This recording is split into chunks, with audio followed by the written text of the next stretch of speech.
ETF index mutual funds నేర్చుకుని stock మార్కెట్లో రాణించాలనుకుంటున్నారా? వెంటనే ఈ నెంబర్కి కాల్ చేయండి. నమస్తే, వెల్కమ్ టు సుమన్ టీవీ. ప్రస్తుతం మనతో పాటు ప్రముఖ ఆధ్యాత్మికవేత్త మాడుగుల శివప్రసాద్ గురుగారు ఉన్నారు. వీరితో ఈ రోజు కొన్ని విషయాల గురించి మనం చర్చిద్దాం. గురుగారు నమస్కారం అండి. ఆశీర్వచనం తల్లి. గురుగారు, ప్రతిరోజు ఆడవాళ్ళ ఇంట్లో వంట చేస్తూ ఉంటారు. పొద్దున్నే పిల్లలకని లేదంటే ఉద్యోగం వెళ్ళే వాళ్ళందరికీ కూడా, ఇంట్లో వాళ్ళందరికీ కూడా. అయితే ఈ మధ్య కాలంలో ఎక్కువగా చూస్తున్నా ఏంటంటే హడావిడిలో, అంటే పిల్లల్ని భర్తని త్వరగా పంపించాలని వాళ్ళు కిచెన్లోకి అలాగే స్నానం ఆచరించకుండానే వెళ్ళి వంట చేస్తూ ఉంటారు. అంటే పూర్వం ఏం చెప్పేవాళ్ళంటే స్నానం ఆచరించినాకే మనం కిచెన్లో అడుగు పెట్టాలి, వంట అవన్నీ కూడా చేసుకోవాలి అని అంటుంటారు. ఇలా చేయడం ఎంతవరకు అంటే తప్పంటారా అసలు? అంటే స్నానం ఆచరించకుండా కిచెన్లోకి వెళ్ళి మనం వంట చేయడం ఇలాంటివి ఏవైనా? శ్రీ మహాగణాధిపతయే నమః. ఐం మహాసరస్వత్యే నమః. శ్రీ లలితాంబికాదేవియే నమః. అమ్మ, స్నానము చేయకుండా వంట చేయటము తప్ప ఒప్ప? అంతే కదా. అంటే అమ్మా, అగ్నిహోత్రుడు ఏ విధముగానైనా సరే, అగ్నిహోత్రుడు అనేటువంటిది పరమ పవిత్రమైనటువంటిది. అటువంటి అగ్నిహోత్రుడి యొక్క ఈ విధానం ఏమిటి అంటే మనముల్ని సంస్కరింపబడడం అనేది.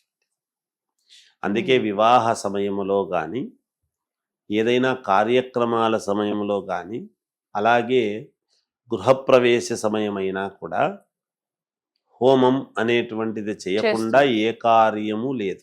అవును అవును. జపము చేసిన తర్వాత తద్దశాంశము క్షీరతర్పణము, దాంట్లో 10వ వంతు హోమము, దాంట్లో 10వ వంతు అన్నదానము అని చెప్పాడు శాస్త్రం. ఇంతకు హోమం లేకుండా ఏ కార్యము లేదు. అంటే అగ్ని సంస్కారము అనేటువంటిది ఒకటి ఉన్నది. అటువంటిది మన జీవనాధారమైనటువంటి ఆహారాన్ని వండుకోవటం. మామూలుగా ఉదయాన్నే వంట చేయడం అంటే ఏమిటి? పిల్లలకు ఏదైనా తిండి పెట్టాలి అనేటువంటి భావనతో, భర్తకు ఆఫీస్కు టైం అవుతుంది చెయ్యాలి అనేటువంటి భావన. ఈ తిండి, ఈ పదార్థము వల్లనే కదా ఆరోగ్యం బాగుండేది. ఆరోగ్యం బాగుండాలి అన్నప్పుడు మన ఇంటి తిండి బాగుంటుంది అని కదా ఎప్పుడో ఒకనాడు నెలకో 2 నెలలకో ఏదో అట్లా పోయినాము, ఏదో తిన్నాములే అంటే అది వేరు.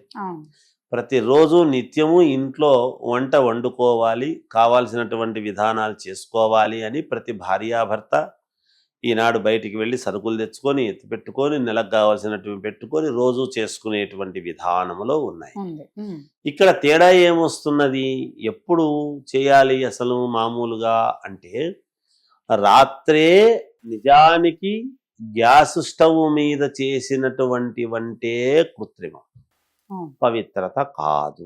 అయితే ఈ రోజున్న పరిస్థితుల దృష్ట్యా గ్యాస్ స్టవ్ రాత్రే వంట ఇల్లు అంతా కూడా శుభ్రముగా కడుక్కోవాలి.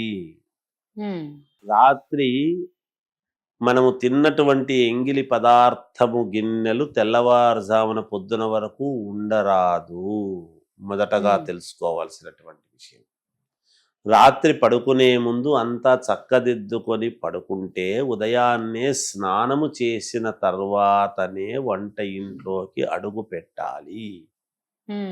అలా అడుగు పెట్టి మొట్టమొదట ప్రతి వాళ్ళు చేయాల్సింది ఏమిటంటే, ఒక్కసారి అది అగ్ని వెలిగించిన తర్వాత కాస్త నమస్కారం అగ్నిదేవుడికి. ఓ అగ్నిదేవ, ఏదో నాకు కావాల్సి చేసుకుంటున్నాను, రక్షించు తండ్రి. ఒక్క మాట యజ్ఞేశ్వరుడికి నమస్కారం. తర్వాత మనం తీసుకునేటువంటి పదార్థం పెట్టుకోవటం. ఏం చేస్తున్నారు? స్నానం చేయకుండా ముందు తీసుకుపోయి దాన్ని ఎత్తిన గిన్నె పెడుతున్నారు. వీళ్ళు స్నానం చేసి వచ్చే లోపల 3 విజిల్స్ వస్తాయి కదా అని వెలిగించేసి పోతున్నారు. అంటే ద్రౌపదీదేవి కదా, తానోడి నన్నోడేనా, నన్నోడి తానోడేనా అన్నదానికి ప్రశ్నార్థకమైనప్పుడు, ఈమె స్నానము చేసిన తర్వాత అన్నము ఉడికింది కాబట్టి, దించింది కాబట్టి ఇది పవిత్రత అయినట్ట, స్నానం చేయకుండా ముందు పెట్టినప్పుడు అపవిత్రత అయినట్ట? ప్రశ్నార్థకమే కదమ్మా.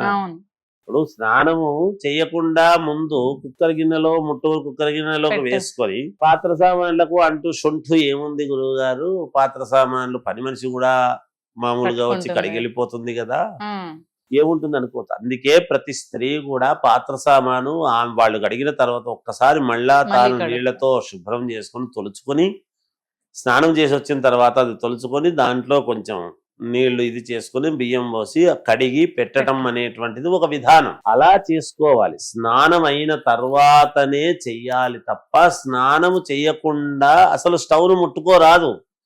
కాఫీ కూడా కాఫీ కని ముట్టుకుంటున్నారు, టీ పెట్టుకోవాలి కాఫీ పెట్టుకోవాలి అని ముట్టుకుంటున్నారు. అలా ముట్టుకుంటే ఏమవుతుంది అంటే మన శరీరములో కూడా అగ్ని ఉంటుంది. అగ్ని అనేటువంటిది వేడి, ఆ వేడి అనేటువంటిది అనేక రూపాలతో ఉంటుంది. మనకు పంచభూతాలే సాక్ష్యం. గాలి, మన శరీరంలో గాలి లేదా? నీరు, మన శరీరంలో నీరు లేదా? బయట సముద్రంలో ఉండేటువంటి నీరు, కొనల్లో ఉండేటువంటి నీరు, కింద కాలువలో ఉండే నీళ్లు, మనకు పైన ట్యాంకులో ఉండే నీరు, మన శరీరంలో నీరు, నీరే. పంచభూతాలతో మిళితమై ఉండేటువంటి మన శరీరము అవస్థలకు పాలై అధోగతి పాలవుతున్న కారణం దేనికి అంటే చెయ్యకూడనటువంటి పనులు మనం చేస్తూ ఉండేటువంటి దాని వలన. ఇవన్నీ చెబితే చాదస్తము, తిక్క వ్యవహారము, మనస్సు మంచిదైతే చాలు, నేను ఎలా చేస్తే ఏముంది, మనస్సు మంచిదైతే చాలు, నేను ఎలా చేసినా ఒకటే కదా అనే అభిప్రాయంతో ఎటువంటి వస్త్రము వేసుకుని అటువంటి వస్త్రంతో కూర్చొని చేయలేము కదా. జీన్స్ ప్యాంట్ వేసుకును పురుషుడు కూడా ఏదో ప్యాంట్లు వేసుకొని కూర్చొని పూజలు చేయరాదు కదా. మనము ఏ విధముగా కోరుకుంటున్నామో భగవంతుణ్ణి అదే విధముగా మనకు వస్తుంది రియాక్షన్. నీకు ఒకటే గుర్తేమ్మా, మన అద్దములో మన ముఖము మనం చూసుకుంటున్నాము అంటే మనము ఏ విధంగా తయారైతే ఆ విధంగా చూసుకుంటున్నాం కదా. ప్రతిఫలం కూడా అంతే, మనకు ఏ విధంగా కావాలనో ఆ విధంగానే ఇస్తుంది. ఎవరైనా ఆడవాళ్ళు ఖచ్చితముగా 100% కాదు 100% స్నానము చేసొచ్చిన తర్వాతనే ఆ వంట ఇంట్లోకి అడుగుపెట్టి, వంటిల్లు అనేటువంటిది పరమ పవిత్రమైనటువంటిది. స్త్రీమూర్తికి ఎప్పుడూ చాలాసేపు రోజులో కొన్ని ఎక్కువ శాతము వంటింట్లోనే ఉంటుంది. సరే, ఈ రోజుల్లో ఉంటున్నారా, బయట నుంచి తెప్పించుకొని తింటున్నారా అనేటువంటిది తర్వాత సంగతి. ఉదయం కాఫీ గలపడానికి, మళ్ళీ టిఫిన్ చేయడానికి, మళ్ళీ మధ్యాహ్నం భోజనానికి, సాయంత్రం పిల్లలకు స్నాక్స్ చేయడానికి, రాత్రి మళ్ళీ ఏదో ఒకటి వండడానికి ఎక్కువ శాతం వంటింట్లోనే ఉంటుంది కదా. వంటిల్లు ఎవరికి సంబంధించింది? ఇంటి ఇల్లాలకు సంబంధించినటువంటి. అందుకనే ఇంటికి దీపం ఇల్లాలు అనే మాట ఎందుకన్నారు అంటే ఏదో అన్ని లైట్లు వేస్తే లైట్లతో సమానమని కాదు, దీపం ఇల్లాలు అని. ఆ దీపము ఎటువంటి దీపము అంటే తాను అందరినీ ఆరోగ్యాన్ని కాపాడి, అందరి ఆరోగ్యము ఆమె సంతోషముగా ఉండి అందరి సంతోషాన్ని కాపాడగలిగినటువంటి స్త్రీ ఇంటికి దీపం ఇల్లాలు అని. అందరి ఆరోగ్యాన్ని కాపాడేది ఆమె. ఏ నిమిషానికి ఎంత పెట్టాలి, ఎంత తిండి చేయాలి, ఈరోజు ఏం చేయాలి, ఏం సంగతిని ఆమెకు తెలిసినంత బాగా ప్రపంచంలో ఎవరికీ తెలియదు. తన కుటుంబానికి, భర్తకు, పిల్లలకు కావాల్సినట్టు చేసుకోగలిగినటువంటి దానం. అందుకని ఇంటికి దీపం ఇల్లాలు అన్నారు. దీపం అంటే ఏదో లైట్లని ఇంకోటని కాదు. ఇల్లాలు లేని ఇల్లు, ధ్వజస్తంభము లేని ఆలయము, ఒక పుష్పాలు లేనటువంటి, పూల ముక్కలు లేనటువంటి ఇది ఎలా ఉంటుందో చూస్తే ఎట్లుంటుంది? చూడడానికి వీలవుతుందా? అలా ఉండదు కదా తల్లి. అందువలన ఇక్కడ ఆడవాళ్ళు ఎప్పుడూ కూడా ఉదయం దాకా పెట్టకుండా రాత్రే శుభ్రం చేసి పెట్టుకొని వంటింట్లోకి అడుగుపెట్టి ఒక్కసారి అలా వెలిగించి ముందు అగ్నిదేవుడికి నమస్కారము. అందుకే మనము ప్రత్యక్ష నారాయణ స్వామి, సూర్యదేవునికి మనం బయటికి నమస్కారం చేసుకుంటున్నాం. ఈ వెలిగించేటప్పుడు అగ్నిదేవుడికి నమస్కారం అనేటువంటిది అవసరం. ఎందుకు? ఈ జఠరాగ్ని, మనకు ఆకలి అనేటువంటిది లోపల కూడా అగ్నే కదా. జఠరాగ్ని అని మళ్ళీ మనం మాట్లాడుకుంటున్నాం. ఈ జఠరాగ్నికి ఆ అగ్ని మీద చేసినటువంటి అగ్ని సంస్కారంతో కూడినటువంటి పదార్థాన్ని తింటే జఠరాగ్ని ఆత్మారాముడు శాంతిస్తాడు. ఇక్కడ శాంతి జరగాలి అంటే అక్కడ వెలుగుతున్నటువంటి అగ్నిని మనం జాగ్రత్తగా చూసుకోవాల్సినటువంటి, పరమ పవిత్రంగా చూసుకోవాల్సినటువంటి విధానం ఉంది కదా. దీంతోనే అర్థమైపోతుంది కదా తల్లి.